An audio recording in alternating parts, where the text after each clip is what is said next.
Foi. Então vamos lá. O que acontece? Eu, eu não tenho habilidades gráficas de design, coisa do tipo, para traduzir em desenhos o que é a coisa, né? Então a gente tem essa experiência que é chamada de natureza Vajra. Esse nome Vajra ele é muito importante. A gente deveria gravar isso na cabeça assim, para onde a gente for, porque todas as coisas têm a natureza Vajra. Aí ele é simbolizado por um Vajra, que ele é um 8, só que deitado. E no centro a gente tem o que é chamado Tikle, ou Tigle, que é o foco da consciência, mas não é foco da consciência conceitual. Tem energia dentro. Aí, do meu lado esquerdo, eu tenho o Sansarão. E do meu lado direito, eu tenho as 5 sabedorias. E aí eu tenho o sopro da Dakini, que é o quê? Não importa para onde eu estiver, a energia autônoma ela vai se manifestar de forma espontânea. Só que a energia autônoma de forma espontânea manifesta a sabedoria. Então, você pode estar no mesmo lugar, externamente, e a pessoa ela pode estar num lugar onde ela está achando que ela é o centro da mandala, e externamente você não tem como saber disso, mas internamente é mais ou menos como uma mãe ou um filho que reconhece a mãe. Sem dúvidas, ele tem certeza que a mãe é a mãe. E aí, nesse reconhecimento, tu vê ao mesmo tempo que a pessoa está livre do samsara, mas ela mesma não se vê livre do samsara. Ao mesmo tempo. Isso é impossível de ser visto dentro de uma mente que está fixada ao raciocínio. Porque uma mente que está fixada ao raciocínio é uma mente que está engatada nos 12 elos da origem independente. Então, o que é que vai acontecer? Dentro desses 12 elos, a pessoa ela vai criar uma estrutura de apego ali dentro. E ela vai se definir a partir dessa estrutura de apego. Daí, enfim, pessoal, eu queria pedir perdão por isso, mas eu não sou a melhor pessoa para fazer coisas gráficas, né? Aí, o que é que acontece? Isso aqui seria um Vajra, que é um 8 deitado. Dentro disso, como a mente conceitual não consegue ver isso, o que é que tu vai fazer? Tu vai limitar o Vajra dentro de uma janela. Por quê? Porque é assim que funciona e ponto. Então agora tu ficou com uma janela.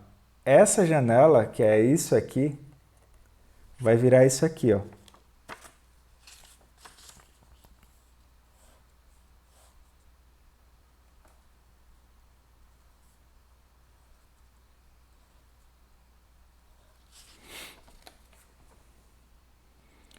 Um, dois, três, quatro. Um, dois, três, quatro. Aí daqui, o que é que a gente faz? A gente saiu de algo muito profundo para algo que a mente conceitual consegue fazer. Aí aqui a luminosidade vai longe, né? Esquerda, direita, cima, baixo, trás, frente, norte, sul, leste, oeste, enfim. Isso aí é o que a gente consegue fazer, então vamos começar daí. Só que deu para entender que isso aqui, que é o que a gente consegue fazer agora, culmina nisso aqui, né? Que é a compreensão da natureza Vajra. A Prajnaparamita tem isso, assim. Um Vajra na mão direita. Né? Aí a pessoa está falando isso aqui e ela não consegue nem se concentrar no que está sendo falado. Bom, então, 1, 2, 3, 4. Pá, 1. Shamatha.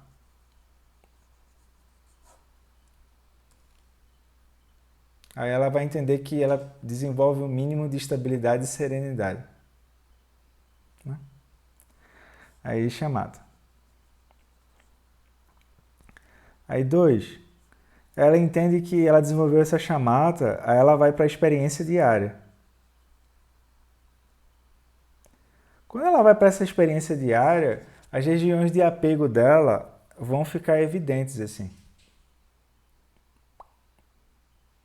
Principalmente em tempos de hoje, assim, né? Aí ela entende que essa experiência diária, o jeito autocentrado de ser dói. Aí ela entende o terceiro item, que é a motivação. E no quarto, ela entende a questão da energia no aspecto condicionado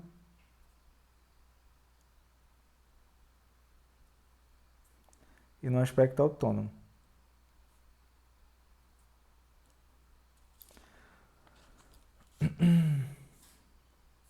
Então, enquanto a pessoa não consegue reconhecer, e tudo bem isso, né?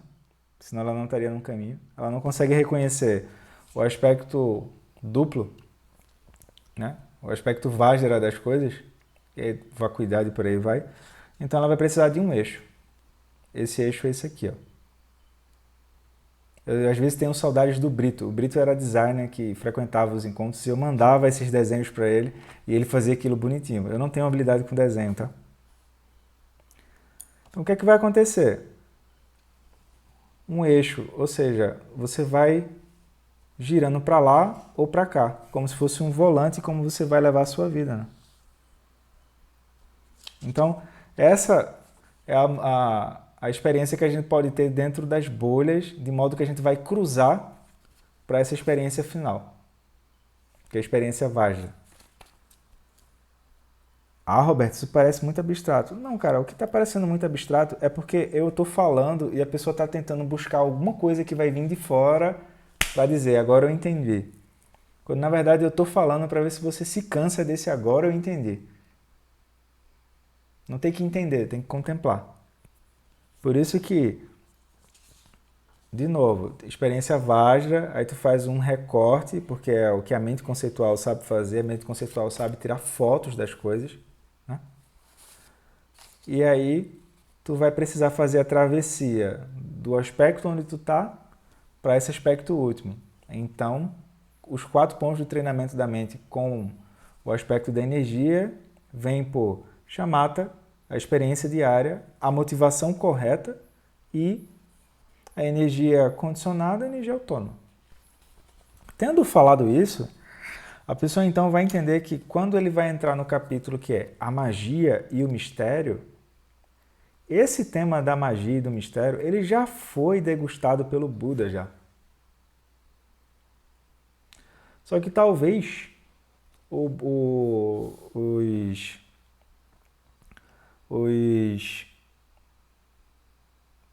alunos de hoje vão olhar para os exemplos do Buda e vão dizer, olha, esse exemplo eu não consigo entender, porque a gente não está na cultura do Buda. Por exemplo, a gente vai falar em Brahmani, em sistema de casta e por aí vai, a pessoa fica um pouco assim. Ou então, na época do Buda, uma Lamborghini equivalia a uma carroça. Ele dá exemplos com carroça, pessoal. Daí a gente precisa então de mestres realizados, porque a gente já tem falado, tem o caminho do erudito e tem o caminho dos yogis. Aí o erudito ele vai para o céu. Tá lá. No céu. Aí, o que é que acontece? Quando ele vai para o céu, ele se dá conta de que ele encontra com Deus. Aí Deus olha para ele e dá um livro. E aí ele diz, olha, tu tem a opção de entrar no céu ou de ficar com esse livro. Aí o erudito faz, qual é o título do livro? Aí o título do livro é, o que acontece quando você entra no céu? Aí o erudito faz, o que eu prefiro voltar para a terra e ficar com o livro. É isso, né? A abordagem daqui que a gente quer é uma abordagem yogi. Ou seja, tem que experimentar. Não adianta fazer PhD sobre natação sem cair dentro d'água. Aí, tendo falado isso, fica o convite, né? São possibilidades. Então, na página 83, ele vai falar sobre a magia e o mistério. O que é isso? Aí ele vai dizer, vou precisar carregar aqui, o tablet. Ele diz: as mentes de todos os seres comuns são magos, cuja magia é um truque enganador, por meio do qual a verdade se torna falsa ou a falsidade se torna verdade. O que ele está falando disso aqui? Ele não está falando de uma verdade no sentido onde a pessoa está olhando para aquilo no sentido literal da coisa, verdadeiro ou falso. Ele está olhando como que a pessoa olha para algo, se engana e toma aquilo como sólido. Como o exemplo do Dzonza, né? Que ele vai para Nova York e brinca. Bom, cueca amassada tem a natureza do vazio também. Então, se a pessoa não está conseguindo dobrar a própria roupa e fazer aquilo funcionar, tem uma coisa muito estranha nessa prática da pessoa. Isso é o Dzonza falando, tá? Não sou eu, não. Então, ele diz, seja por prazer ou seja por sofrimento. Ou seja, existe um nível exagerado do que realmente está acontecendo. Então, por favor, eu acho que eu falei isso todas as lives que eu fiz essa semana eu falei isso, que em nenhum momento a gente está negando que o que a pessoa está sentindo é experimentado ou que está doendo, não é isso. Mas é que a gente olha para aquilo e a gente tende a exagerar. Então, por exemplo, se a pessoa está treinando a autonomia dos 5 elementos e tem alguém que está se achando, tu olha para aquilo e aquilo é como se fosse uma imagem no espelho. Só isso. Ou se tem uma outra pessoa que está exagerando nas qualidades negativas, aquilo também é só uma imagem no espelho. O espelho em si ele não vai afundar com a imagem. Como isso é algo que poucas pessoas querem ouvir, aí tu vai precisar de meios hábeis para ajudar. Né? Então ele diz, as pessoas temem a magia e se tornam supersticiosas, porque dividem os elementos grosseiros e os elementos sutis, e não confiam na conexão entre eles. Essa magia não é magia no sentido que a gente está acostumado a ver por aí. É mais ou menos o que acontece no filme Fantasia, da Disney.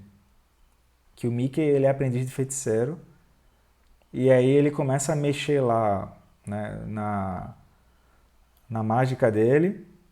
E o que acontece? Quando ele começa a mexer lá na mágica dele, ele se perde. Ele começa a se achar, né? Pá, ele vai mexendo. Daqui a pouco ele é encarregado de fazer uma faxina para o professor dele.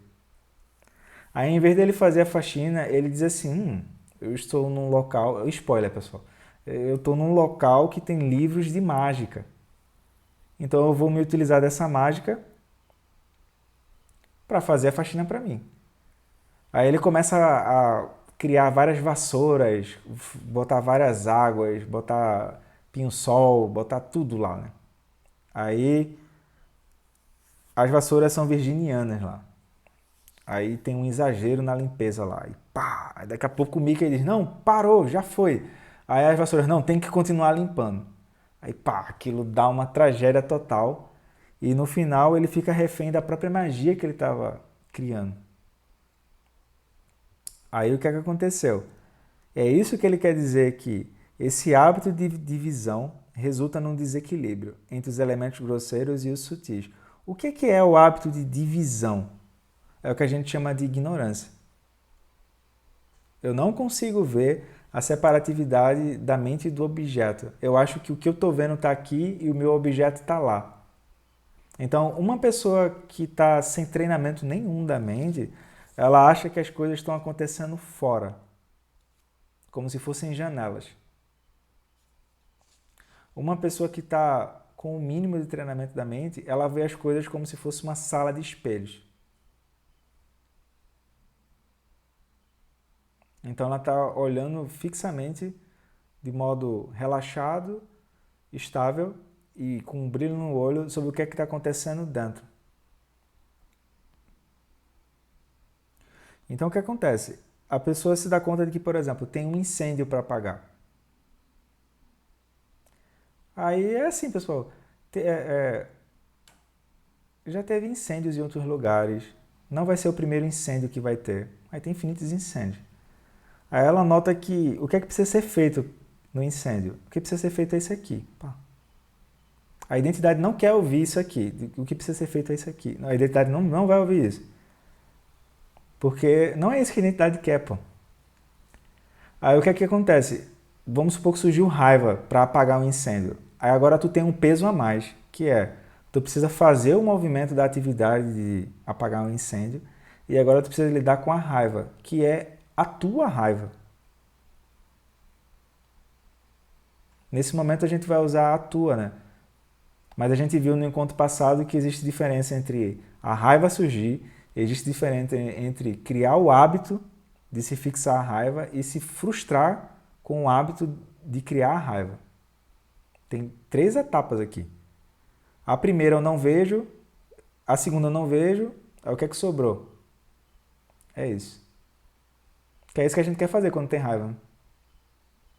A gente precisa ser honesto contra isso, tá? Então o que acontece? Então, se surge uma circunstância ruim... Oi? Você poderia repetir? Eu não tive no último encontro. Como que é essa história da raiva? É isso, pô. Que ele diz, esse hábito de divisão resulta num desequilíbrio entre os elementos grosseiros e os sutis. Então a raiva, você é a raiva. Eu sou a raiva. A Patrícia é a raiva. Porque a raiva pela raiva, ela é como uma mancha no espelho. Mas eu não vejo isso. Eu vejo que eu tô aqui e o objeto da minha raiva está lá fora. Em geral, o objeto da minha raiva é um objeto que eu tenho aversão. Eu não vejo mais isso. Aí eu não vejo mais a raiva como raiva. Eu vejo o hábito da raiva surgir. Agora, eu vou criar o hábito da raiva surgir e identificar como eu aqui e a raiva lá fora. E por fim, eu vou me frustrar várias vezes tentando escapar da raiva como se ela fosse externa a mim. O jeito mais fácil de localizar isso é por autonomia dos elementos. Mas não é assim, a raiva surgiu, então a raiva é o elemento fogo. Não é isso. Em geral, todo mundo fala aí que é isso. Não é isso. É que é assim, surgiu uma identidade, essa identidade eu tomo como se fosse a minha segurança, então eu tenho o elemento terra, que é a minha segurança na identidade. Depois eu me sinto confortável ou desconfortável a partir dessa identidade. Depois eu começo a me sentir vivo, criativo, né? A partir dessa identidade. Depois eu tenho uma sensação de que eu tenho que expandir para todos os lugares as ideias que surgem a partir dessa identidade, e depois parece que o mundo inteiro surge a partir do olho e do interesse dentro dessa identidade a partir da raiva. Por isso que a primeira coisa que acontece, por exemplo, quando alguém é demitido, é a pessoa dizer, eu fiquei sem chão. O que é ficar sem chão, pô? Tu não ficou sem chão, pô. Tu no máximo ocupa 2 por 2. Como é que tu ficou sem chão? Isso é um exagero, né? O que é ficar sem chão? É que a segurança dela na identidade estourou. É como se fosse um terremoto ali. Então é muito importante que a gente veja os 5 elementos dessa forma, tá? Do contrário, é como se fossem recortes que você está tendo. Tem um jornal inteiro e a pessoa recortou um parágrafo assim. Aí vai ficar lacunas, né? Por que vai ficar lacunas? Porque ela consegue avançar até um certo ponto e depois ela vai dizer, e agora, o que é que eu faço a partir daqui? Então é por isso que a gente fala dessa forma. Parece que é muita coisa, mas não é. É que a ideia é que quando aquilo surgir, tu não fique refém. Então o que é que a pessoa está vendo? Ela está vendo que quando surge a raiva, ou qualquer emoção que tiver, qualquer emoção, a emoção não é o problema, pô. O problema é que ela está tomando aquele lugar interno. Aí surge quem está vendo e o que é visto, que é quem está vendo o que é visto surge inseparável, mas a pessoa não vê dessa forma. E aqui no meio está a raiva. Aí ela toma isso como segurança, ela fica confortável ou desconfortável ali dentro, ela tem uma sensação de estar viva ali dentro, ela expande as ideias para tudo que é lugar e o brilho no olho dela funciona ali dentro. Então a raiva é um tipo de inteligência. Agora, é um tipo de inteligência a curto alcance. Por quê? Porque em geral a raiva surge e tu olha para os outros e o outro também vai surgir raiva. Aí pronto. Aí aquilo não vai para lugar nenhum, né? A pessoa vai girar de novo a origem dependente e aquilo, puf. Aí ele vai dizer, se surge uma circunstância ruim, tal como um acidente ou uma doença, algumas vezes consideramos se tratar de magia negra projetada por um mago, um demônio ou um fantasma. Meu Deus, o universo está contra mim. Peraí, pô. Tá cheio de estrela no céu. Por que tu acha que tu quer brilhar mais? Eu gosto de usar esse exemplo assim. Tem um caldeirão. Aí tem um caldeirão fervendo assim. Pá! Aí tem vários legumes dentro. A água assim, né? E um sopão assim. E Maharaja tá mexendo assim o caldo. Aí tá a cebola assim dizendo, nossa, como eu tempero mais esse caldeirão. Aí do outro lado tá o tomate. Ei, você não tempera aqui não. Quem tempera aqui sou eu. Aí o Maharaja tá só de fora assim. Bom, vocês fiquem aí que o caldeirão tá girando assim. É isso, né? Isso é o Sansara, né? A pessoa tá se achando alguma coisa ali dentro, mas tá no caldeirão, meu amigo. E Maharaja, né? Fazendo a sopa. O que acontece esse exemplo de que ele está chamando de magia negra projetada por um mago, um demônio ou um fantasma? O que é isso? É que esse termo magia negra, né? Ele vem pelo quê?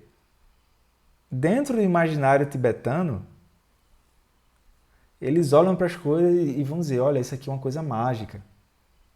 É a mesma coisa que um ocidental dizer, olha, isso aqui é comprovado pela ciência.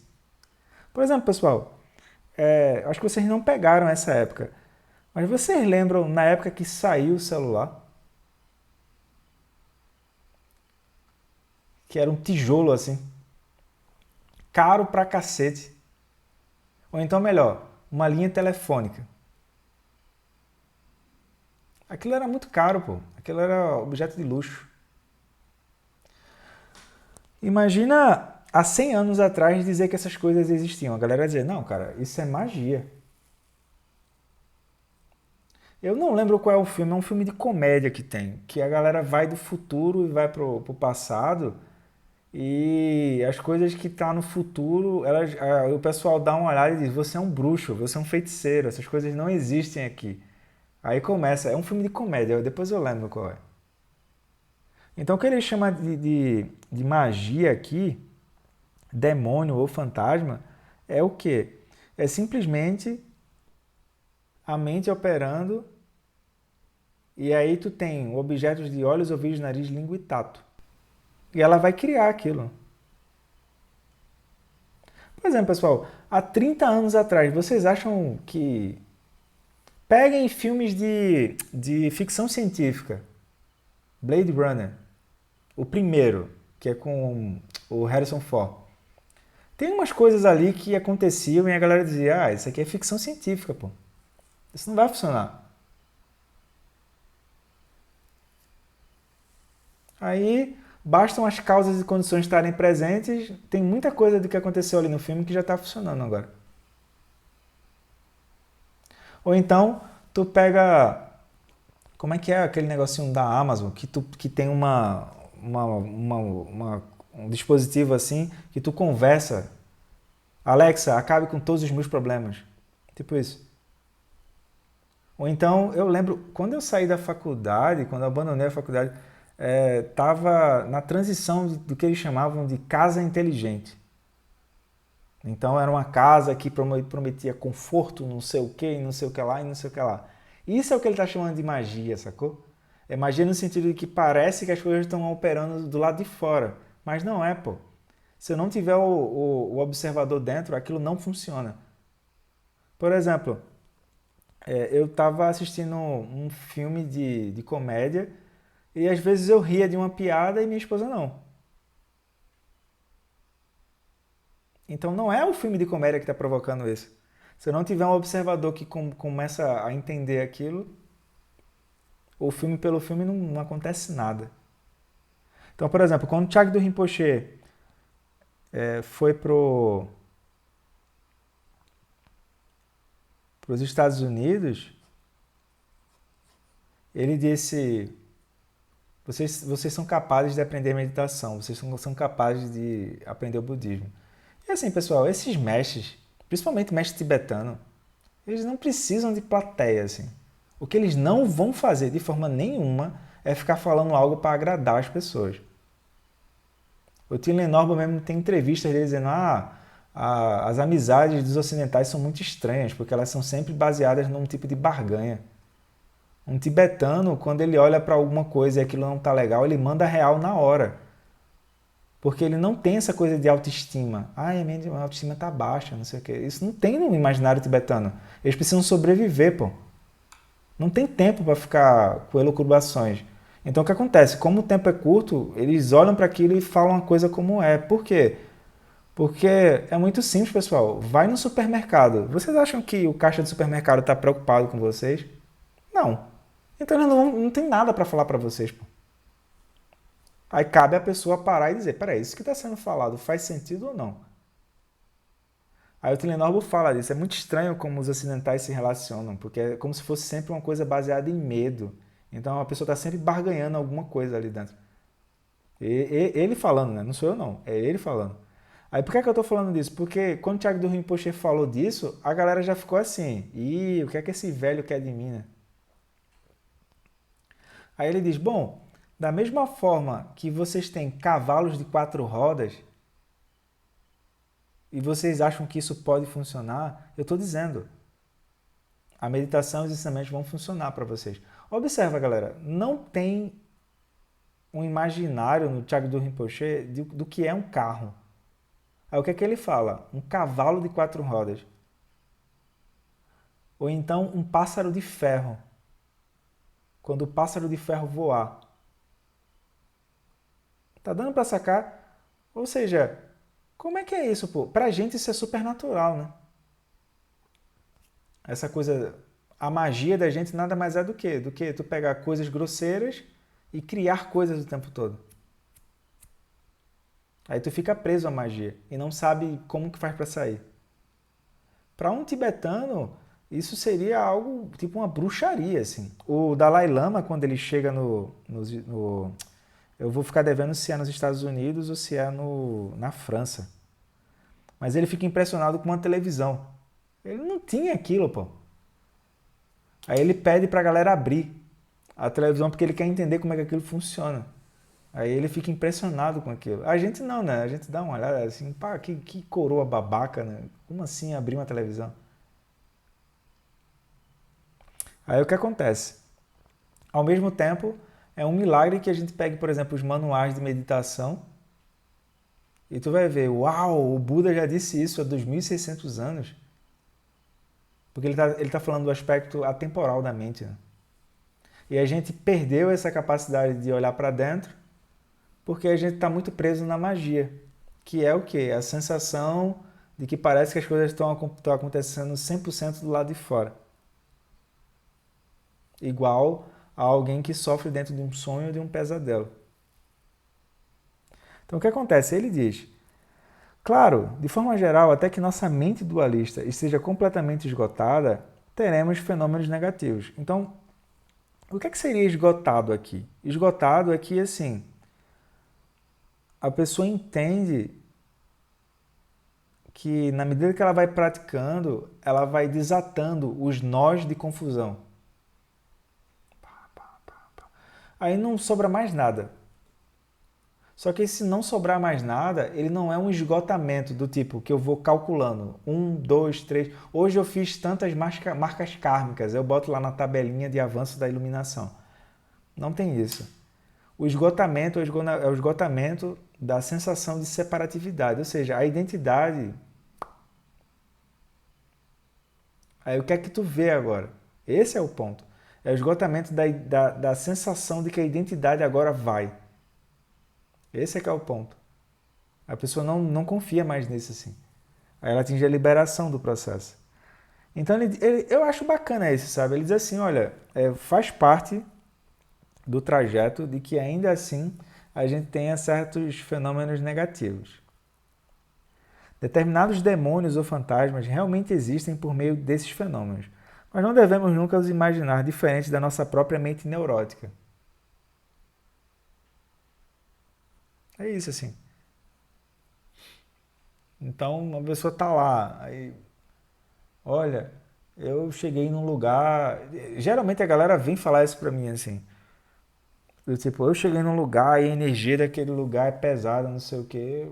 Pra mim, eu digo, tá bom, eu vou equilibrar a energia e rezar pra essas 7 linhas, aquilo, puf, vai-se embora. A pessoa fica olhando pra mim com a cara de, você não tá me entendendo. Eu disse, não, eu tô entendendo, pô. Eu tô dizendo que é assim, pode ter o que for, tu vai equilibrar a energia e tu faz a prece que aquilo vai embora. A pessoa não quer ouvir isso, ela quer que eu diga que existe, não sei o que, não sei o que lá. Veja só, ele acabou de dizer, supondo que isso existe, nunca devemos imaginar que tem um fantasma ali.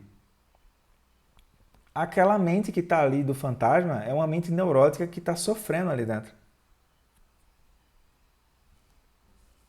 Por exemplo, tu pega os ensinamentos dos bardos, aí tem lá, cuidado para você não ter muito apego aos seus bens, porque depois você morre e vai renascer como um fantasma faminto, porque não consegue se liberar daquilo.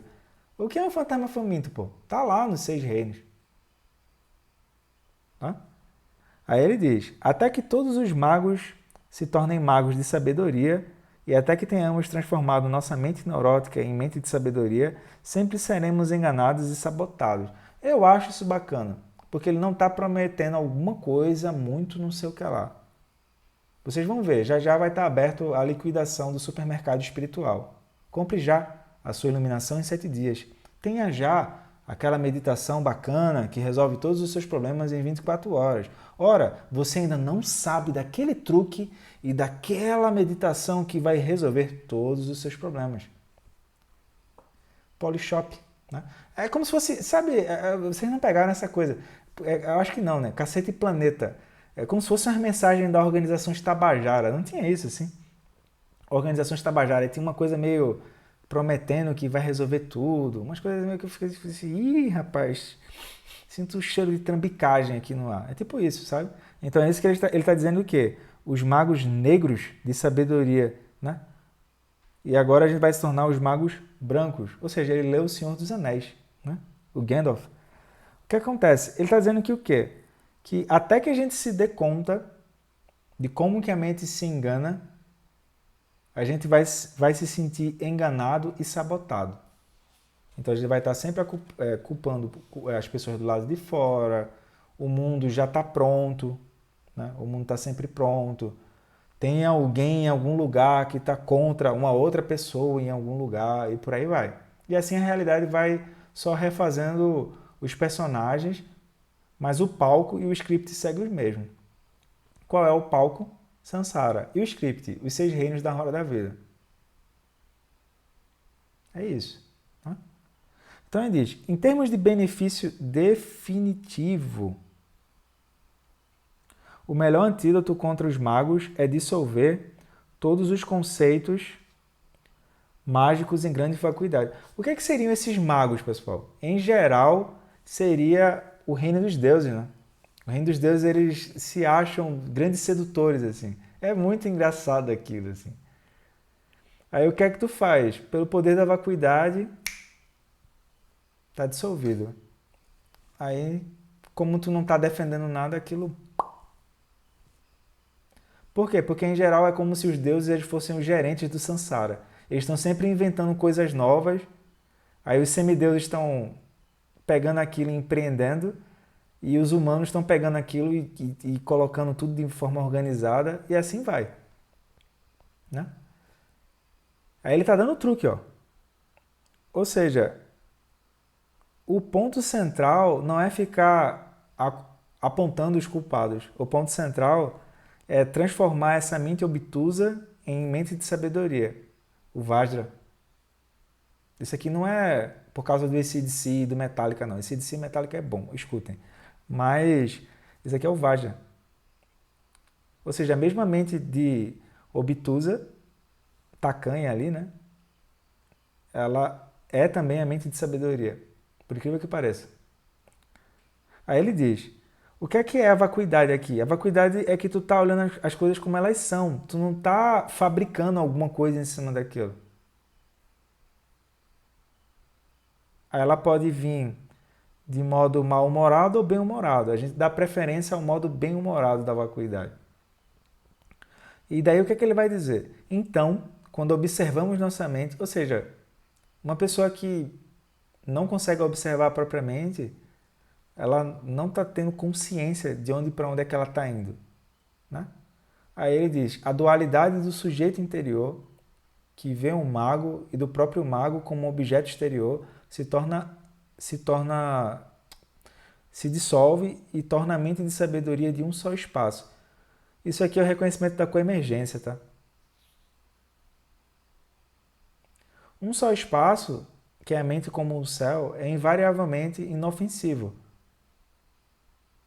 Não é inofensivo na maneira vulgar, do tipo, que bonzinho, você é inofensivo. Não é isso. Inofensivo é assim, é capaz de prejudicar a si mesmo. É capaz de produzir sofrimento para si mesmo. Porque não existe um objeto que está sustentando. Portanto, também não existe um sujeito que é prejudicado. Galera, vou dar um outro exemplo. Quando surge medo, todo mundo tem medo. Se vocês disserem que não tem medo, vocês estão mentindo, beleza? Todo mundo tem medo. Pim. Quando surge o medo, se eu não estiver sustentando um objeto na relação com o medo, ele por si só, ele vai se dissolver como nuvens no céu. Se eu estiver tendo aversão àquele processo, o que é que vem depois? Eu tenho raciocínios justificados dentro do medo. Aí a pessoa anota tudo. Anota tudo mesmo. Depois relaxa um pouco, depois volta para ler. Aí tu diz, uau, o Buda tinha razão. Isso aqui é o princípio da loucura. Esse é o processo neurótico da mente. Então a pessoa agora, ela não toma mais o que está surgindo como se fosse o caminho do ouvinte, que quer dar carteirada de virtuoso.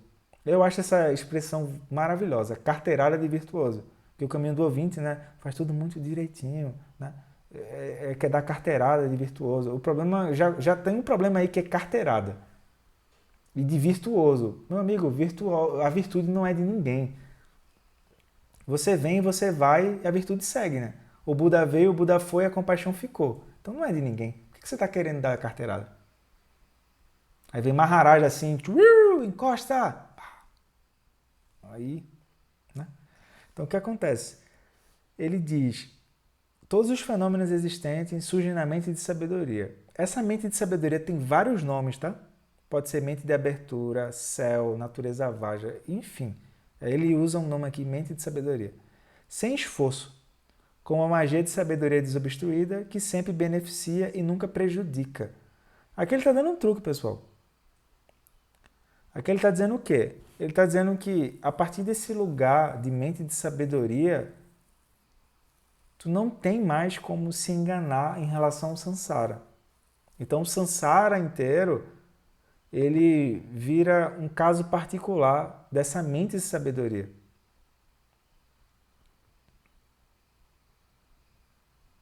Aí ele diz, se, porém, contudo, todavia, entretanto, advérbio de não sei o que lá, acreditamos em magia, magos e demônios, ou seja, a gente deu solidez àquilo, né? Por exemplo, o Dalai Lama vai dizer, os cientistas, eles são crentes e os budistas são céticos. Porque os cientistas, eles acreditam na própria ciência como se aquilo fosse tudo. Eles não são capazes de criticar o próprio movimento. Mais ou menos, né? Porque tem o Bo, ele critica o próprio movimento da ciência. Só que demora 100 anos para a galera começar a acreditar nele. Depois, assim, quando vocês tiverem um tempinho, assim, que tá difícil ter tempo livre, né, galera? Puxado, assim. Aí pode procurar a história da ciência, assim. Aí tu vai ver, leva 100 anos pro cara. O cara já morreu, a teoria do cara só vai ser provada daqui a 100 anos. Por quê? Porque é isso mesmo. Tu pega um bocado de formiga que está se movimentando para lá e para cá e tira o doce. A mudança não acontece assim, não. Demora. Demora. Então ele diz, se porém acreditamos nisso aí, então para nosso benefício temporário será necessário um antídoto. Tal como se fosse uma defesa para a gente proteger. Antídoto aqui seria meio hábil, como se fosse alguém que está se sentindo frágil. Vê só, embora às vezes eu brinque bastante aqui com a questão do caminho do ouvinte, não sei o que, não sei o que lá, eu parto do pressuposto de que a gente é ser humano, certo?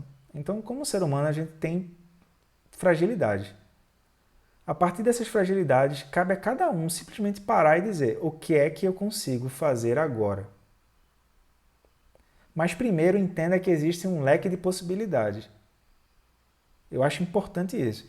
E depois desse leque de possibilidades, você vai parar e vai dizer, eu acho importante fazer isso agora. É simples, pô. Eu acho que começa por aqui. Então o que acontece? Quando ele fala em benefício temporário, significa o quê?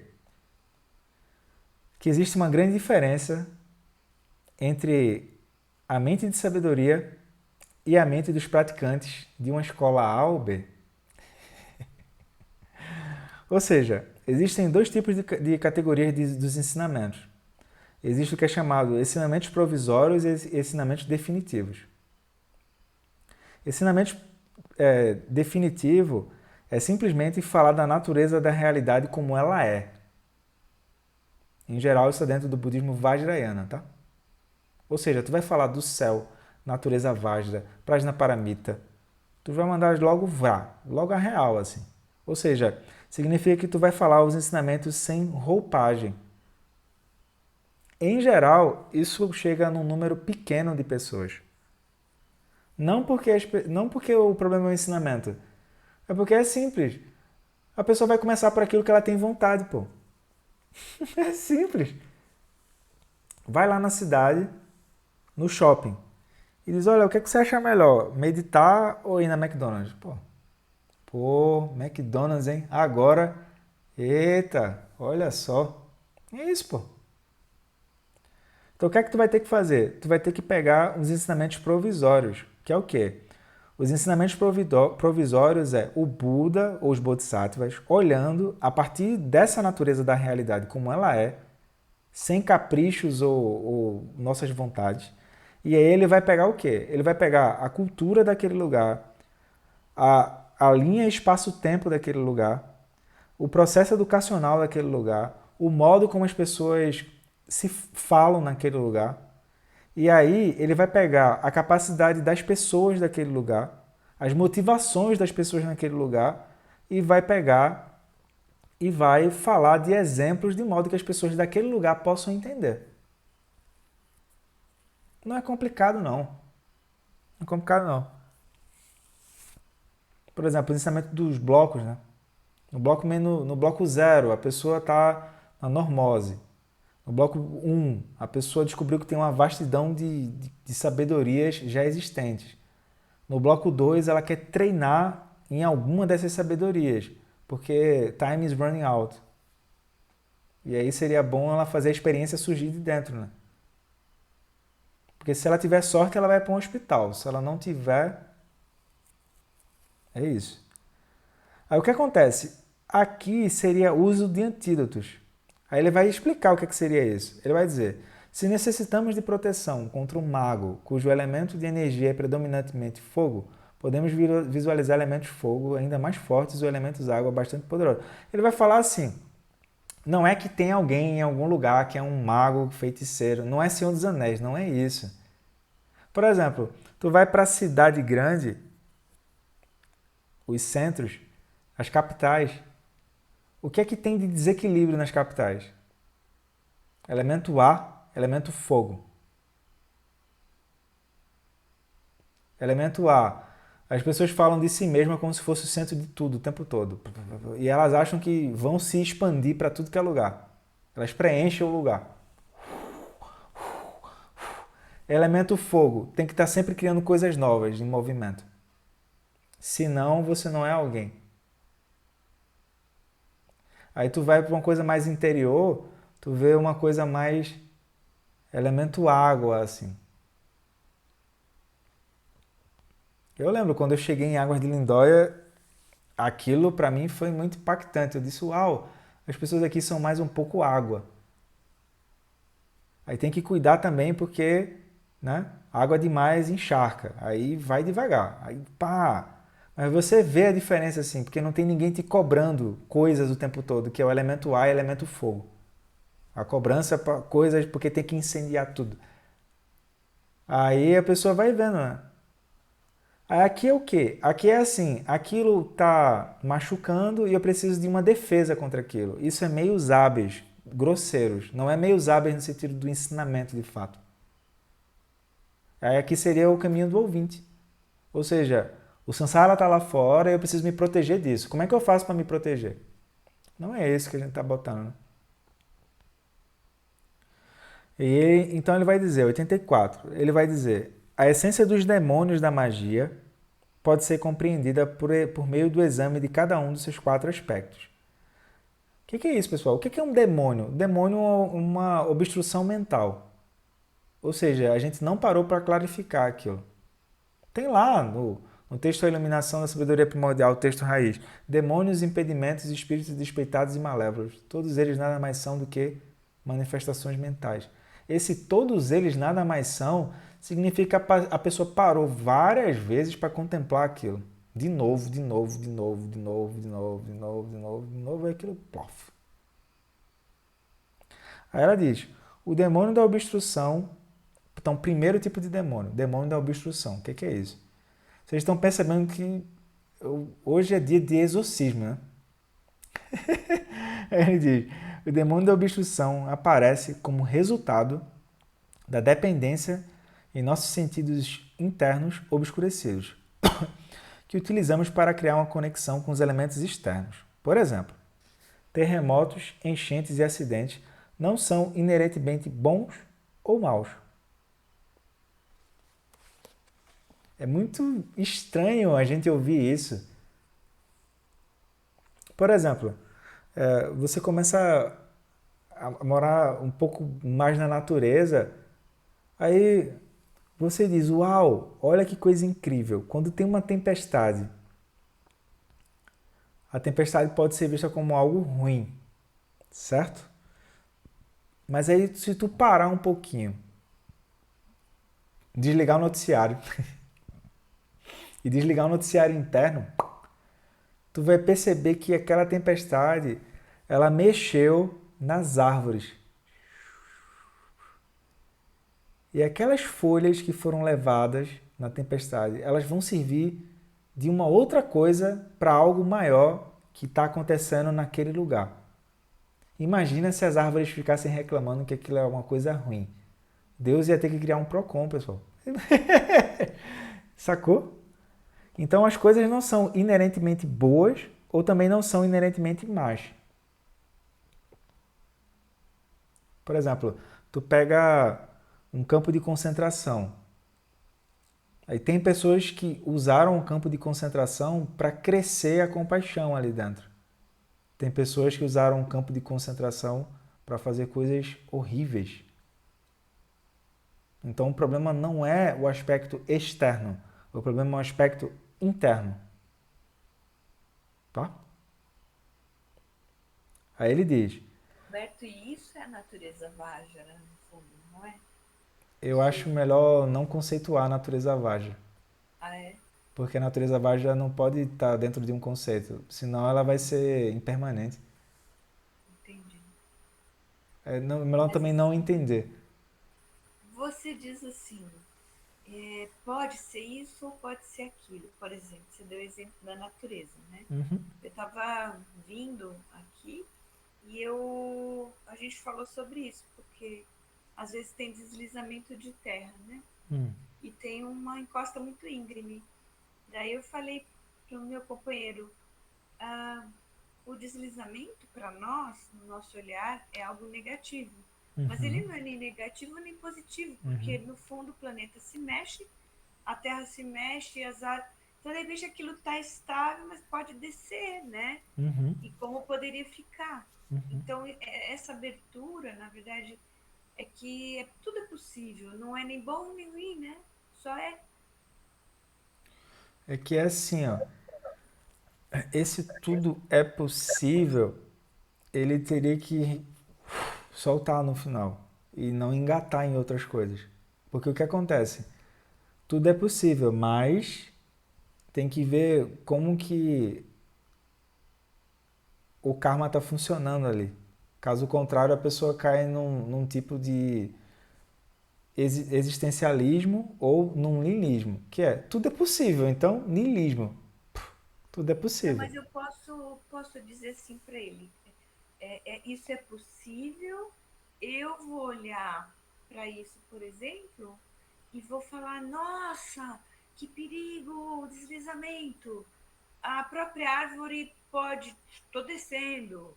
Ou outro, é nesse sentido, há uma interpretação do sujeito, né? Aí tu pode dizer assim que a coemergência que surgiu foi essa, mas isso não é tudo sobre o que pode acontecer ali. Entendi, entendi. Quer dizer, não, é uma interpretação, é uma coemergência, mas não, ainda não está nesse grau de abertura. É coemergência, né? Não, na verdade, se eu reconhecer que aquilo é uma coemergência, eu vou opinar, mas eu ainda me mantenho aberto. Tá. Porque eu vejo que aquilo não é, mas é. Ou seja, você fala normal, tranquilo isso aí, mas você reconhece que não tem fixação naquilo. Então, justo por não ter fixação, tu tá aberto. Tu tá aberto à situação. Aquilo pode acontecer, pode não acontecer. Em geral, a gente foi treinado para isso. Pá, a gente foi treinado para sempre ter uma ação sobre as coisas. Aqui a gente quer incluir um negócio que a gente vai chamar de não ação. Ou seja, isso pode acontecer, pode não acontecer. Aí tu aguarda. Mas sempre lembrando que o que acontecer ali está sempre dependente do lugar interno de onde tu está vendo. Se a pessoa levar isso para a vida dela, ela vai ter uma super liberdade que antes ela não via. Porque em geral ela vai dizer ou isso é ou isso não é. E ela esquece dessa liberdade anterior. É mais ou menos como se fosse o exemplo do incêndio. Que ela tem que apagar um incêndio, só que ela sabe o que ela tem que fazer.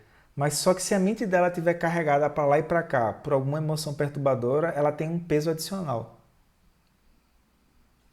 Então nesse teu exemplo seria isso, bom, isso aqui foi o que brotou aqui. Aí tu fala e não tem um tensionamento ali dentro. Uma vez, eu lembrei agora, em cima desse teu exemplo, uma vez a gente fez uma reunião que estava uma reunião tensa de gerência, de gerenciamento de SEB, coisa do tipo, e estava o Lama Santa na reunião. E só estava o pessoal da coordenação. Aí do nada, assim, ele é sempre muito calmo, né, quieto, assim, e do nada ele viu um feixe de luz passar por uma janela, assim.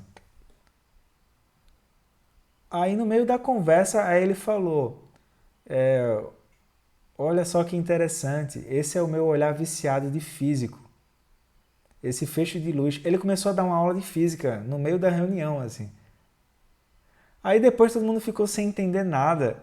Aí no final ele fez: vocês têm uma pauta? Aí todo mundo riu, né? Porque o que aconteceu?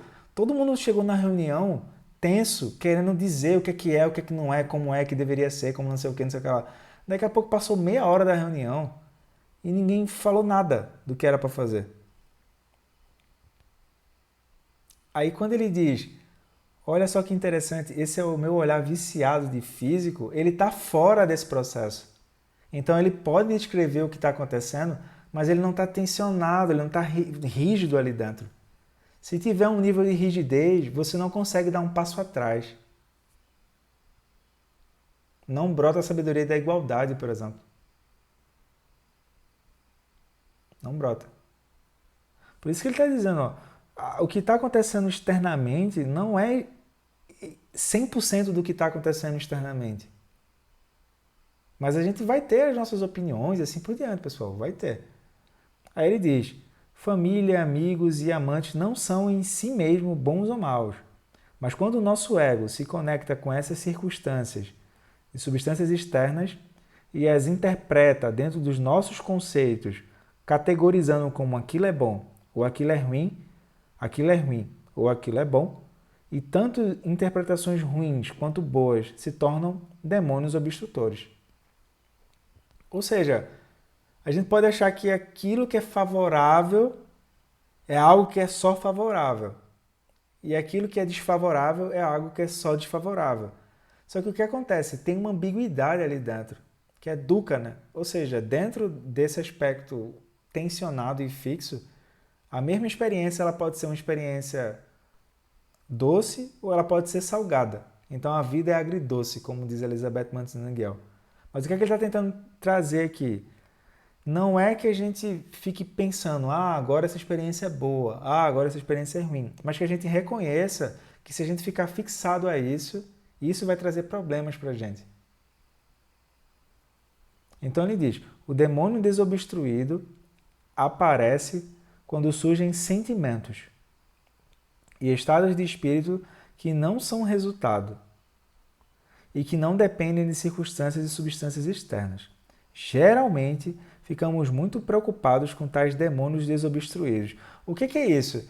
Quando a nossa energia está sendo carregada para lá e para cá. É isso que ele está chamando de demônios. Tá? Porque não podemos encontrar uma substância que seja a causa de nossos sentimentos e estados de espírito. Nessa geração, muitas vezes passamos anos frequentando terapeutas para nos livrar desses demônios desobstruídos, tentando os explicar e os externar. O que é isso? Pode ver, pessoal, se vocês estiverem meditando aí, vai aparecer um bocado de gente que vocês nem lembravam, assim. Eu lembro, eu tinha um caderno assim, aí daqui a pouco, estás vivo? És tu? Aí eu anotava o nome do caderno, no caderninho assim, Death Note, o nome do caderno. Aí, daqui a pouco, és tu? Aí pá.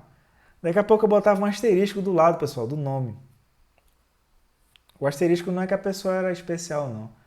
O asterisco é que eu, ia lá fazer metabhavana e não funcionava, não. Aí eu botava um asterisco do lado que é, amanhã eu volto pra você. Pula uma casa, vai pro próximo. Aí daqui a pouco eu ficava claro, assim, que eu tentava fazer metabhavana e não estava funcionando porque tinha muita coisa ali que não estava legal. Ou seja, é isso que ele está chamando de demônio desobstruído.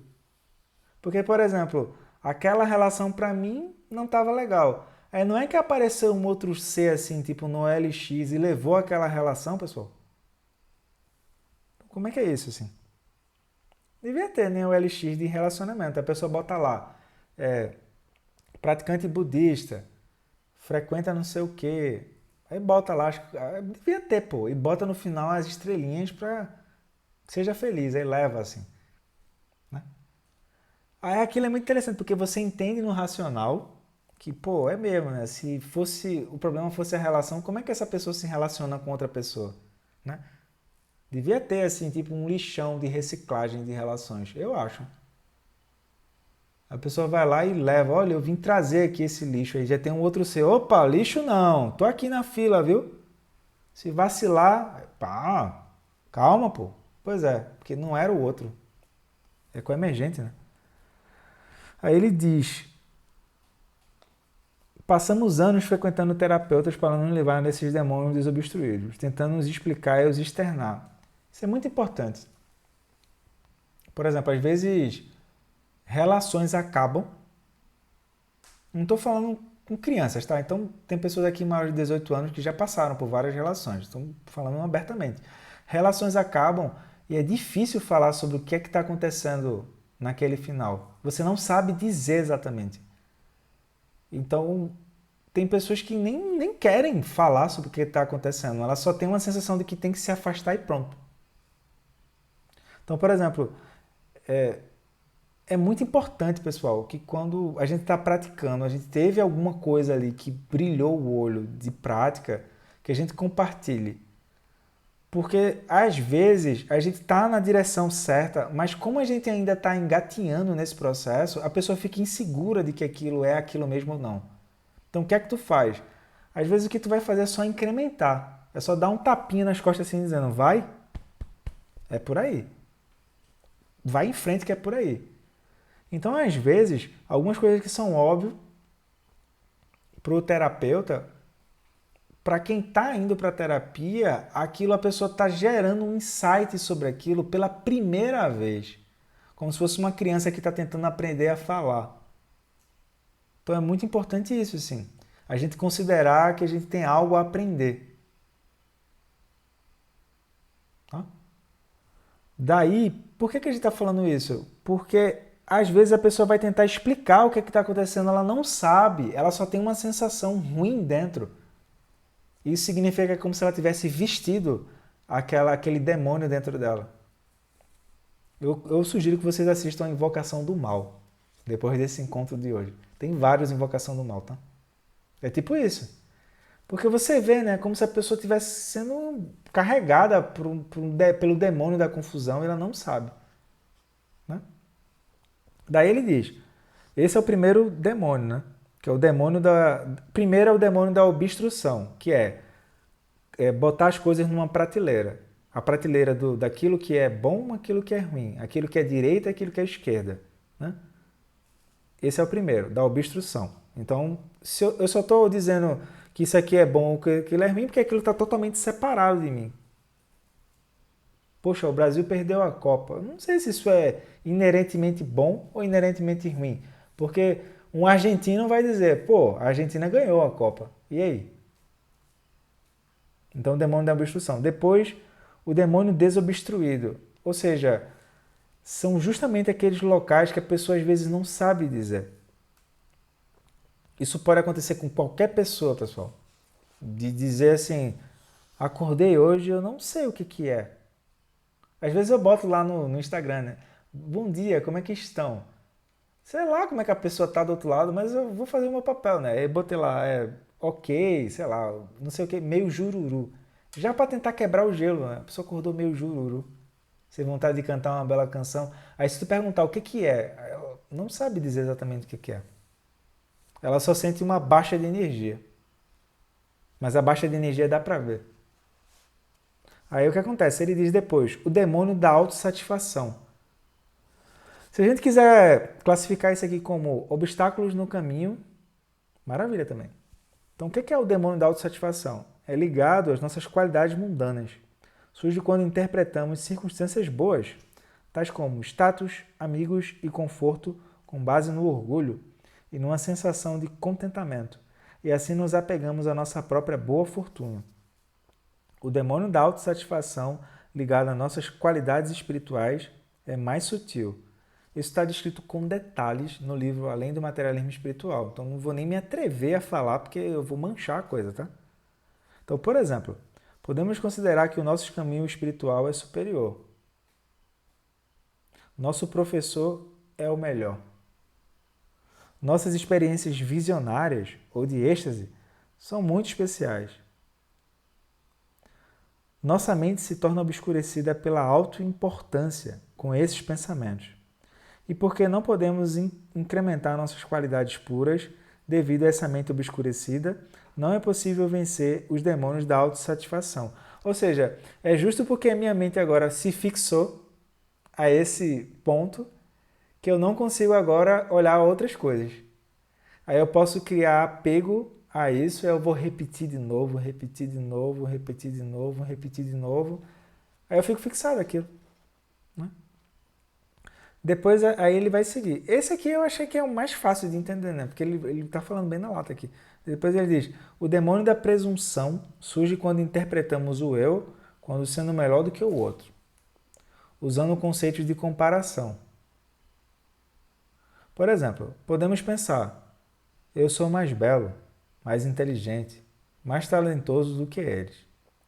No elevado budismo vajrayana, as deidades são retratadas pisoteando 4 corpos. Então, vocês vão ver, por exemplo, tu pega uma tanca de deidade irada, assim. Eles estão pisoteando duas pessoas, um homem e uma mulher. É uma imagem chocante mesmo, pessoal. Por quê? Porque os corpos simbolizam a aniquilação dos demônios da presunção. Aí ele vai dizer: para os praticantes, os demônios da autossatisfação e da presunção são os mais perigosos. Com certeza. Eu já vi, pessoal, na sanga, coisas do tipo assim. Já vi assim. É como se a pessoa começasse a se blindar. E ela começa a se blindar tanto do que está acontecendo que no final as pessoas dizem, não dá. Aí elas vão jogando flores de longe assim. E no final a pessoa fica sozinha. E ela não sabe dizer o que é. Abrir a fila. Olha o que é isso aqui? Abaixar. Aí agora, tu tá com permissão para falar isso? Isso, para não cortar, assim, ir cortando, né? Eu tenho sempre, quando eu tento me observar, né? A gente está falando do demônio da autossatisfação. Aí eu tenho uma dificuldade, porque, por exemplo, muitas vezes eu tenho um sentimento que eu considero gratidão por coisas que eu obtive na vida ou que eu tenho pelo momento que eu estou vivendo, por tudo, né? Quando eu acordo, eu sinto isso. Só que às vezes eu penso, será que isso é uma gratidão de verdade ou é um simples apego a uma experiência positiva que eu estou considerando satisfatória, que eu estou considerando agradável? Então, assim, é o ponto, o que é gratidão de verdade, o que é apego, sabe? Assim, essa é a questão do demônio da autossatisfação para mim é bem assim, fica um limiar ali entre o que é de fato verdadeiro, né, nisso, sabe? É bem complexo, eu acho. É melhor refazer a motivação, pô. Aí dentro da motivação tu vai lembrar que, por exemplo, dentro da vida humana preciosa, tudo isso que tu me falou faz sentido. Depois a pessoa lembra da impermanência. Ela pode tá com tudo isso agora, mas também. Depois ela entende que ela tem certas estruturas que, dependendo das situações, que é justamente isso que ele está falando, circunstâncias contribuintes, fazem essa estrutura fazer com que ela sofra. Ela mesma vai sofrer. E ela vai produzir sofrimento para as pessoas queridas ao redor dela. Aí ela entra no item de sofrimento. Aí tem o sofrimento do sofrimento, que é mais ou menos assim, quando a pessoa está com uma dor de cabeça, Covid-19, sofrimento do sofrimento. Depois tem o sofrimento da mudança, que é assim, ela não colocou... assim, é difícil a gente aceitar mudanças, galera. Não precisa aceitar isso, é difícil. E no final tem um sofrimento do condicionamento a todo esse processo da ignorância, que é tudo isso que ele está falando. Aí a pessoa entendeu a vida humana preciosa, entendeu que é impermanência, entendeu o karma, entendeu o sofrimento. Então, assim, ela tem essa gratidão, mas ela entende que, tipo, tá, então que isso possa beneficiar. Aí ela lembra do refúgio.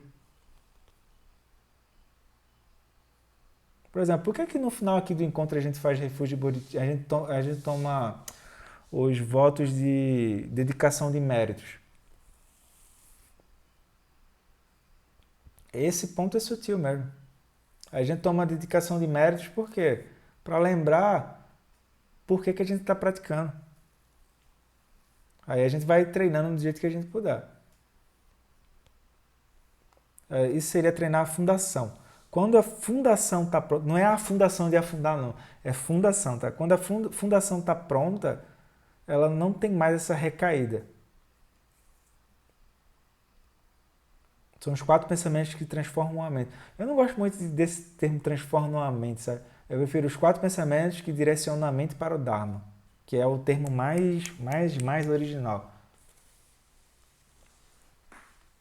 Por quê? Porque pode ver, basta 1 minuto de distração, aí tem uma coisinha lá dentro que diz, sim, você conseguiu. Tem esse O problema é esse Todo mundo tem isso, né? Aí tu, pá, você aqui de novo? Que bom, vamos conversar. Aí...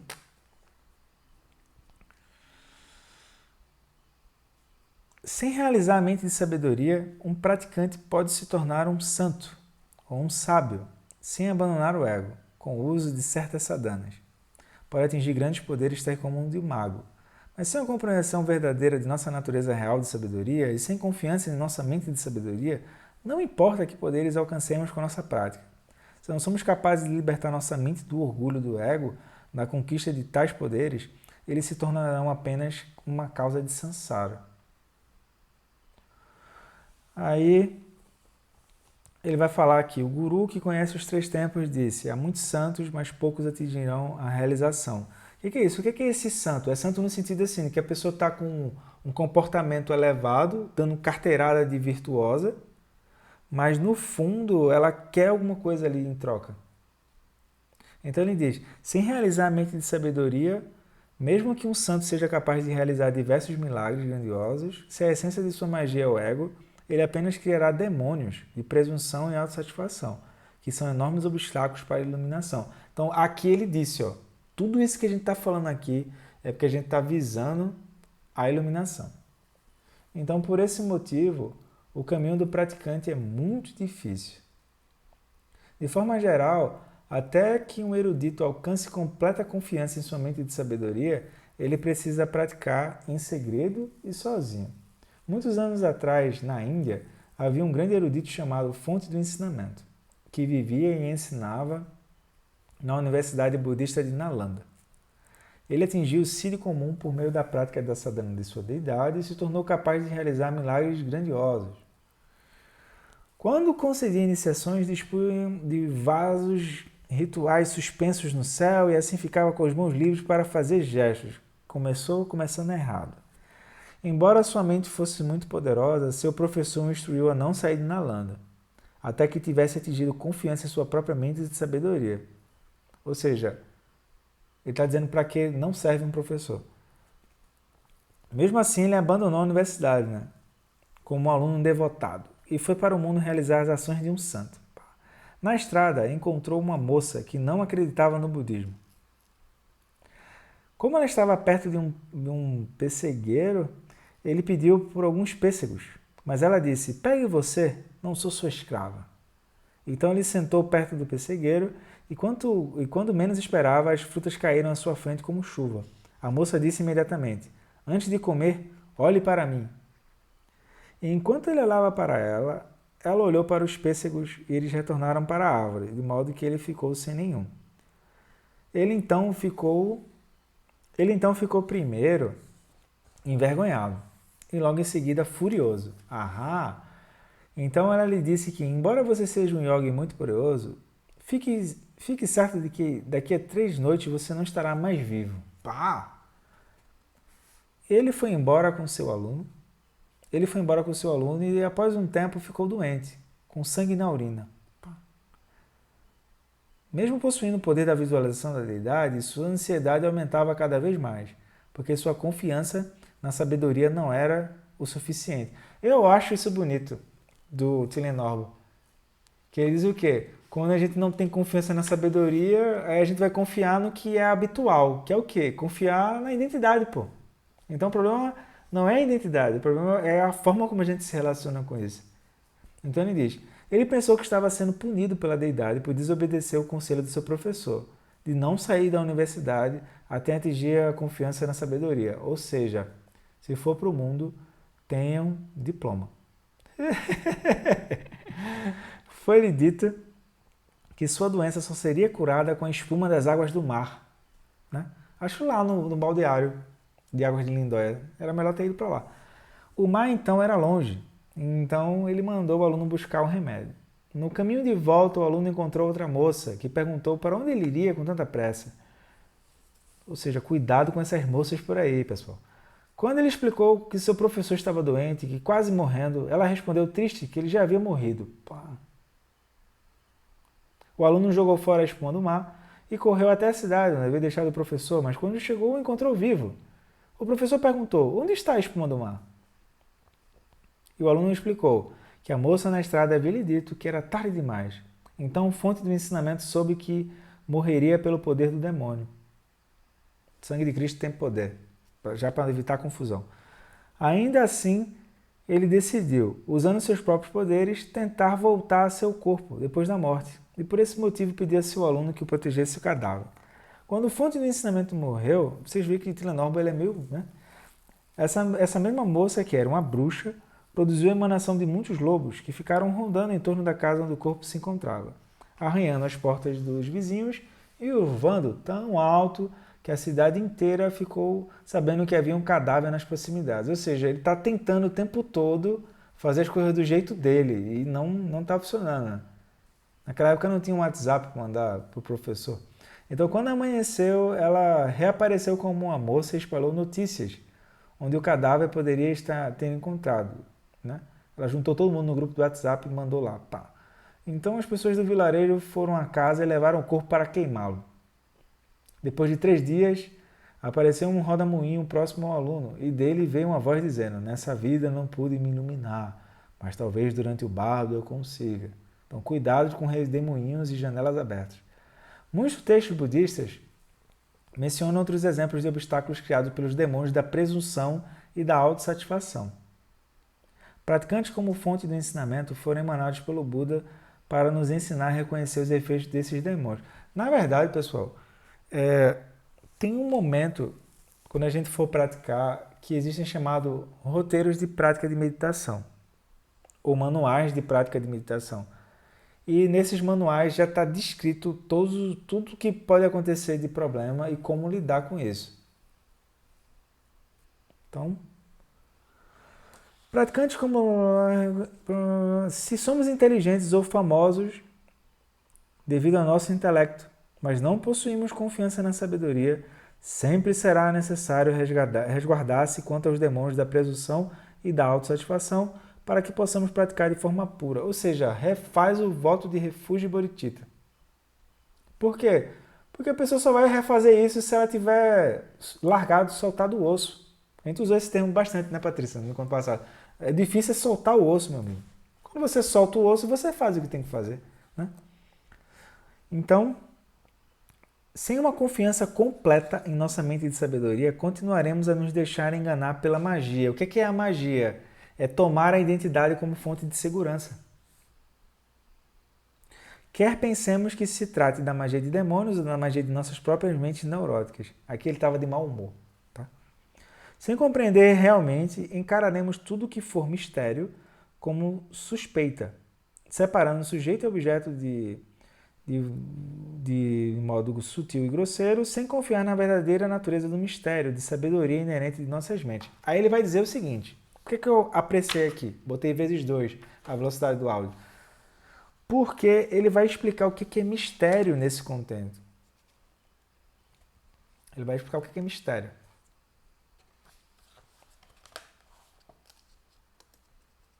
Não é Gilberto Gil, tá? É o seguinte, quando não podemos explicar algo, dizemos que é misterioso, porque a expressão dos elementos sutis está oculta pelos elementos grosseiros. O que ele está dizendo, pessoal? Mistério é tudo aquilo que eu não consigo encaixar em olhos, ouvidos, nariz, língua e tato.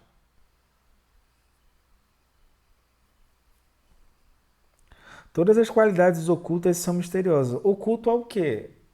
É que a pessoa está operando com essa mente dual, ela não consegue ver as coisas. Podemos dizer que o amanhã é misterioso, que o ano que vem é misterioso e o futuro é misterioso, porque são velados e não ocorreram ainda. Nunca pensamos que os fenômenos que ocorrem à luz do dia são misteriosos. É muito interessante isso, né? Por exemplo, na mandala, se a pessoa tiver com energia autônoma, ela não vê as coisas como se fossem replay. ela vê as coisas tudo ao vivo. Qualquer coisa mesmo. Dentro do Sansara, às vezes a gente vê as coisas como um replay.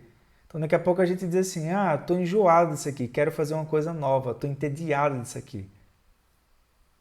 Mas não é. Por exemplo, pessoal, cada inspiração e cada respiração é única. Não tem duas respirações iguais.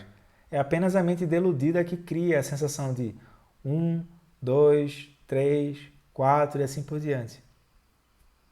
Mas a gente não vê isso. Não vê que a água que cai na nossa mão quando a gente está lavando um prato, aquilo é sempre novo, o tempo todo. A gente não vê isso. A gente diz assim, que saco esse prato de novo aqui, essa louça aqui. Não é isso? Aí ele diz, pensamos que o que está oculto não é confiável e rejeitamos o que sentimos ser misterioso, mas de fato nenhuma dessas coisas é permanente. Tanto os fenômenos que ocorrem à luz do dia quanto os fenômenos que ocorrem no sonho não são confiáveis. Quando sonhamos, nossos fenômenos de estado de vigia são velados. Quando estamos acordados, nossos fenômenos de sonho são velados. Cada um deles é igualmente misterioso e mágico do ponto de vista um do outro. Ou seja, a originação dependente. A magia que ele está falando é a magia da originação dependente. É como que a gente olha para as coisas e dá nascimento às coisas e fica preso às coisas sem entender como faz para sair. Ou seja, você não está usando aquilo de maneira lúcida, você está usando aquilo de maneira deludida. Tá? Então eu vou pular para a página 91, porque a gente já falou um pouco dessa questão do tempo. Tem encontros gravados aí, tá? Sobre essa questão do tempo, sonho e hábito. Então, na página 91 ele diz, o explicável, ou seja, tudo aquilo que está palpável, é sempre inerente ao mistério inexplicável. E o mistério inexplicável é sempre inerente ao explicável. Por exemplo, os contrabandistas possuem funcionários da alfândega inerentes a eles, e os funcionários da alfândega possuem contrabandistas inerentes a eles. O que é inerente se manifesta como desconfiança. E assim eles procuram enganar uns aos outros, trocando o mistério pelo mistério do outro. Só que o que acontece? Isso só se dá se a pessoa não estiver lúcida. É isso. Isso só se dá se a pessoa não estiver lúcida. O Lama tem conta assim, que as pessoas chegavam perto do Thiago do Rinpoche como se fosse uma criança que quer enganar o pai ou a mãe. Só que esses mestres, assim, eles dão uma olhada de cima para baixo, eles já sabem já o que é que tu vai fazer, pô. Não porque tem algum mistério nisso. É porque quando a pessoa está presa dentro da própria bolha, ela acha que tudo que ela está fazendo, ninguém está vendo. Mas na verdade, todas as nossas ações e tudo que a gente já está vendo já está aí em domínio público, pô. Tá lá descrito os 6 reinos da roda da vida, os 12 elos e por aí vai. Só que a gente dentro da bolha a gente não vê isso, né? Então ele diz: por outro lado, no Sansara, os governos acreditam no mistério sem reconhecer. Um país que tem um poder misterioso pode conquistar outro que tem um poder evidente. Alguns governos possuem organizações como KGB e CIA, são baseadas em segredo. Essas organizações são misteriosas entre elas e para todo mundo. Como seu poder vem do mistério, quando seus segredos são revelados, sempre acabam substituídos por outros segredos. Como resultado disso, as organizações de outros países nunca entendem o que elas vão fazer ou como lidar com elas. Aí ele vai dizer qual é o problema disso. A paranoia autoprotetora do nosso ego cria desconfiança. E essa desconfiança é a fonte do mistério do Sansara, que é a causa de mais desconfiança. Então, a gente está em tempos onde isso aqui está evidente.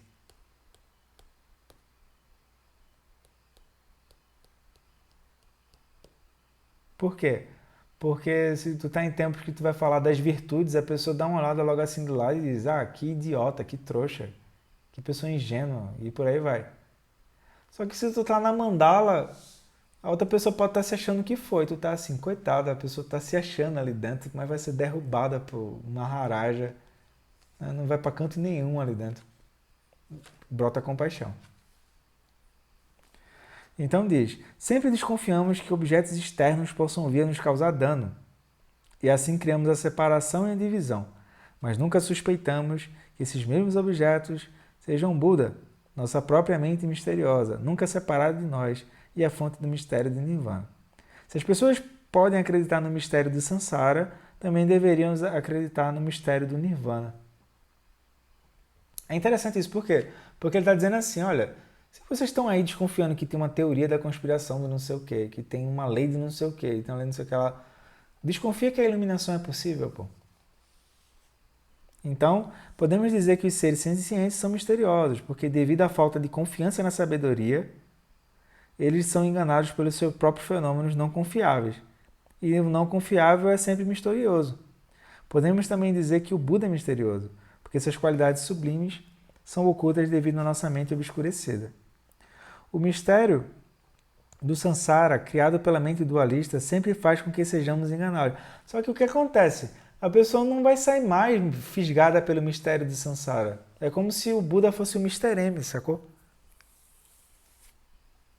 As pessoas não querem ouvir, elas querem se sentir enganadas. Então tá, segue aí enganada, não posso fazer nada. Agora, você pode e tem a liberdade de ignorar a realidade. Mas você não vai conseguir ignorar por muito tempo as consequências de ignorar a realidade. É isso. Se rejeitamos o mistério do Nirvana, isso causa ignorância. Se acreditamos nele, não somos enganados pelos objetos dos fenômenos dualistas. O mistério do Sansara, criado pela mente dualista, é sempre causa de sofrimento. O que é isso, o mistério do Sansara?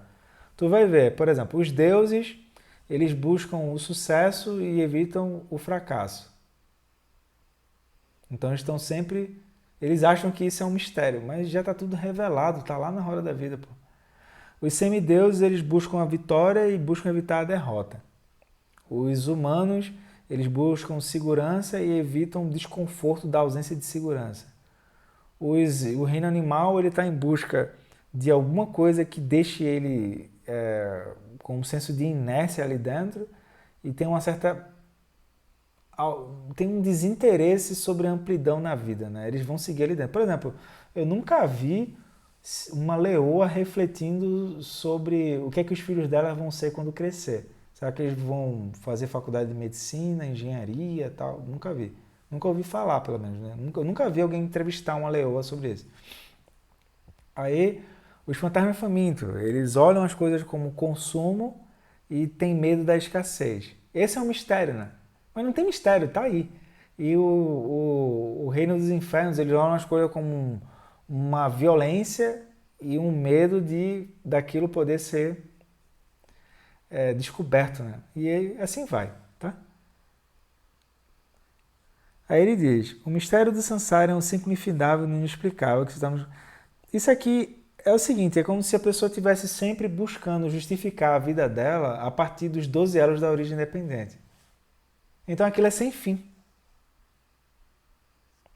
Tá? Então, página 93, vou pular. Aí ele diz, as qualidades sublimes misteriosas são sempre benéficas. Por exemplo, eu falo aqui em 5 sabedorias. Ou a pessoa ela tem 50% de chance, que é o que eu estou falando é um blefe, ou o que eu estou falando é verdade. Então,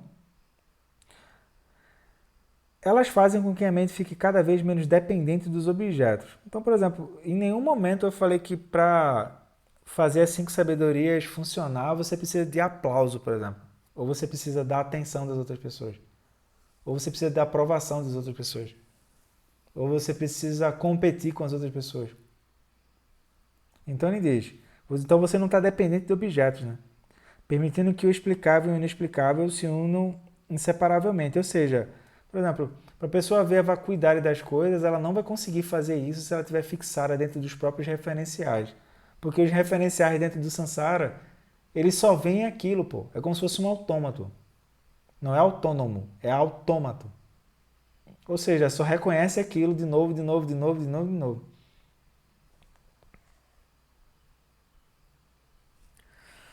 Daí ele vai dizer, o desconhecido é sempre misterioso e, portanto, se não conhecemos a nossa mente, ela é sempre misteriosa.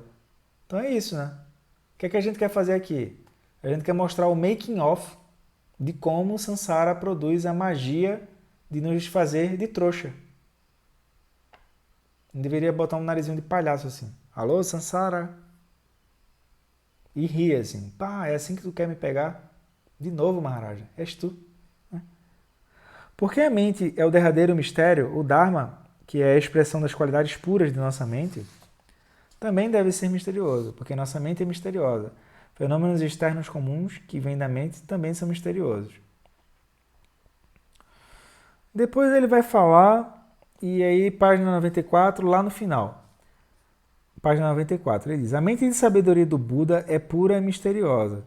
Ela nos protege, porque é, no sentido último, inapreensível e secreta. E não pode ser penetrada pelo mundo mundano e temporário. Ou seja, a gente não consegue acessar essa mente búdica com conceitos. Não dá para chegar nela raciocinando. Tem que parar e contemplar. Tem que sentar para meditar. Porque tem que soltar essa sensação de que eu estou pegando coisas e pegando aquilo para mim como se aquilo fosse separado de mim. A mente de sabedoria do Buda é desobstruída e sempre beneficia a todos sem intenção, por meio da energia pura de sabedoria misteriosa, que é o Vajra. A mente búdica é representada pelos tibetanos pelo Vajra, pelo budismo vajrayana pelo Vajra. A mente de sabedoria do Buda tem um poder misterioso de sabedoria que nunca acaba. Nunca se prende em lugar nenhum e nunca é afetado pelos fenômenos explicáveis e obstruídos pelo Sansara. Por isso que o exemplo mais próximo é o céu. Então, isso às vezes vai ser representado pela bandeira da vitória. Tem um símbolo, dentro dos 8 símbolos auspiciosos, que é chamado bandeira da vitória. Que é assim, não importa o que o Sansara fizer, Sansara não tem como se sustentar diante da mente de sabedoria. Se somos capazes de reconhecer nossa própria essência de sabedoria secreta e misteriosa, então agora ele falou do aspecto secreto, que é a luminosidade, né? Que é igual desde o princípio à essência de sabedoria secreta e misteriosa do Buda, então a iluminação não será mais misteriosa. Porque, inseparáveis do Buda, somos nós mesmos o misterioso. Aí ele vai dizer, o terremoto não é capaz de causar danos ao céu misterioso. Não importa o quanto seus tremores poderosos causem ruína e destruição. O que é esse céu misterioso, pessoal? Não é o céu em algum lugar que vai, então, nos será dado, então seremos salvos, não sei o quê. Não é isso, pô. Esse céu misterioso é o céu da mente, espaço. Não dá para ver isso se a pessoa estiver sustentando conceitos. Tá? Aí ele diz, o terremoto não é capaz de fazer isso. Ou seja, nenhum elemento terra de resultados vindo do lado de fora, isso não significa nada diante dessa realização sobre esse aspecto. O oceano não é capaz de causar danos ao céu misterioso, não importa o quanto suas ondas turbulentas causem enchentes e destruição. O fogo não é capaz de causar danos ao céu misterioso, não importa o quanto suas chamas bravias ou brávias queimem e causem destruição. Ou seja, ele está dizendo assim, o aspecto condicionado de surgimento e cessação do elemento externo, ele não é capaz de causar nenhum tipo de sedução ou nenhum tipo de sofrimento ao aspecto último da mente. Por isso que às vezes esse aspecto último ele é representado por os mestres olhando, com o olhão aberto assim, com o dedo apontando assim. Que é veja. Aí eles não estão sustentando nada. Por isso que é um olho abertão e o dedão assim apontando. Apontando para quem? Apontando para a gente assim, tipo, veja. Né? Depois ele diz, o furacão não é capaz de causar danos ao céu, porque não importa quantos seus ventos violentos soprem e causem destruição. Ou seja, ele acabou de falar dos 5 elementos como se fossem 5 elementos grosseiros, mas o que ele quer falar mesmo são 5 elementos sutis. Então, quando a gente perde o chão, quando a nossa segurança na identidade desaba, o nosso aspecto secreto não desaba, que é o céu. Quando a gente está com as nossas emoções para lá ou para cá, flutuando para lá ou para cá, o céu também não pode ser obscurecido por isso. Quando a gente está muito aceso, muito eufórico ou sem brilho, né, como se tivessem cinzas ali ao nosso redor, isso também não é capaz de ofuscar o céu. E quando a nossa mente está tipo um furacão para lá ou para cá, isso também não é capaz de ofuscar o céu. Às vezes também isso é chamado mente vágida ou a mente que é tal como um espelho. Porque tu não tem como fazer nada, as imagens não tem como destruir o espelho, né? O espelho só reflete aquilo. Então isso aqui é um poema, tá? Em geral, quando os mestres vão falar desse aspecto último, eles usam poemas. Porque se tu estiver nesse lugar, tu vai se alegrar e vai ver a coisa funcionando como é, né? Se tu não tiver, aquilo vai virar um mistério. Mas só que não é mistério. É mistério porque a gente está tentando ver a partir dessa mente conceitual. Então a mente conceitual não consegue ver porque ela está vendo outra coisa. Por exemplo, aí a pessoa vai entender o aspecto da motivação. Que é o quê? Ela viu isso tudo. Ela diz assim, mas será que eu vou então, né? Porque eu já, né? E eu, né? Isso vai me deixar mais... Aí ela entrou no reino dos deuses. Aí tem lá o Buda com a plaquinha, volte 8 casas. O Buda tá assim, dizendo. A pessoa não vê o Buda, pô. Aí diz, pô, que legal, o Buda sorriu pra mim, pô. Poxa, como o Buda sorriu pra mim. Né? Aí tem os semideuses assim, dizendo, pá, por que esse outro consegue e eu não? Isso aí é meu por direito. Isso aí eu mereço isso. Por que ele merece e eu não? Eu vou estar aqui aguerrido ou aguerrida e vou lá. Aí agora vai. Aí o Buda tá lá, volte 8 casas. Aí esse Buda, sai pra lá. Aí tem um reino humano que é assim, pô, mas será que o Buda vai me dar um diploma no final? Um diploma homologado? Assistam O Poço. É bom. Um diploma homologado. Aí o Buda, volte 8 casas. Aí, pô, esse Buda aqui, volte 8 casas, pô, eu preciso de um diploma. O Buda, volte 8 casas. Aí tem a galera que vai dizer, pô, esse negócio é muito massa, velho, mas se tivesse uma redezinha, uma comida marota, né? Aquela geladeira cheia e um banheiro, tá bom demais, pô, porque, pô, a Wi-Fi tá funcionando aí. Meu irmão, esse negócio aí dá muito trabalho, bicho. Só de pensar nisso aí dá muito trabalho. Aí tem aqueles que vão dizer, e a comida é boa?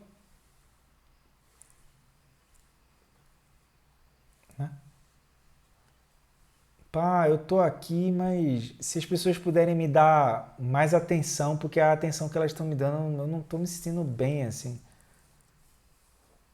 Não faz mal, eu tô carente, mas eu tô legal, né?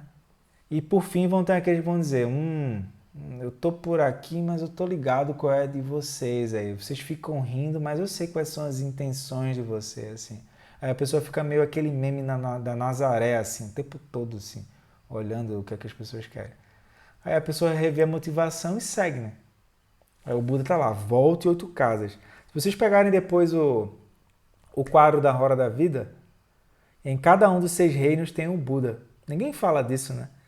E cada um dos 6 reinos tem um meio hábil que o Buda vai falar para os 6 reinos. Ou seja, estamos lascados, pessoal. Mesmo que a gente não queira, a gente vai atingir a iluminação, uma hora ou outra. E aquilo que a gente consegue botar dentro da nossa janela, a gente acha como sendo explicável. O que está fora do alcance da nossa janela é o mistério. Aí, para finalizar, para eu não tomar mais o tempo de vocês, certa vez o Buda estava andando na floresta. Aí o Buda parou, o grupo dele, e puxou umas folhas na mão. Aí disse Ananda. Ananda era o primo dele, que era o principal aluno dele, digamos assim. Aí disse, onde que tem mais folhas? Na minha mão ou nessa floresta? Aí o Ananda disse, meu irmão, esse Buda fumou alguma coisa, né, velho? Que pergunta. Aí ele disse, abençoado, tem mais folhas na floresta. Aí ele disse, a floresta representa a compreensão inteira do universo. Tudo aquilo que vocês precisam entender para chegar lá está na minha mão. Aí cabe a gente, fica aí a critério de vocês, a interpretação que vocês quiserem dar. Tá? Então, eu não vou mais tomar o tempo de vocês, 9h50, eu queria agradecer aí esse ano que passou. Hoje é o último encontro, depois daqui a gente tem a confra. E boas festas para vocês, boas práticas, tá? E vamos fazer a dedicação de méritos. Então, que os méritos desse encontro se expandam e toquem a todos. Que o Mestre Universal da Paz e da Compaixão, Sua Santidade Dalai Lama, juntamente com todos os mestres das tradições que veiculam essa mensagem, tenham longa vida. Que todos estejam a salvo de gerar pensamentos negativos, o obstáculo mais destrutivo. Que esses pensamentos nunca surjam em nossa mente e que todos os seres também estejam livres de pensamentos negativos. Que um lo cho sum lo che zalin sa sum cha papel cho sum na landa midra do sum ele show. Então, obrigado pela presença de vocês, bom descanso, boas práticas e até breve. Tchau, tchau.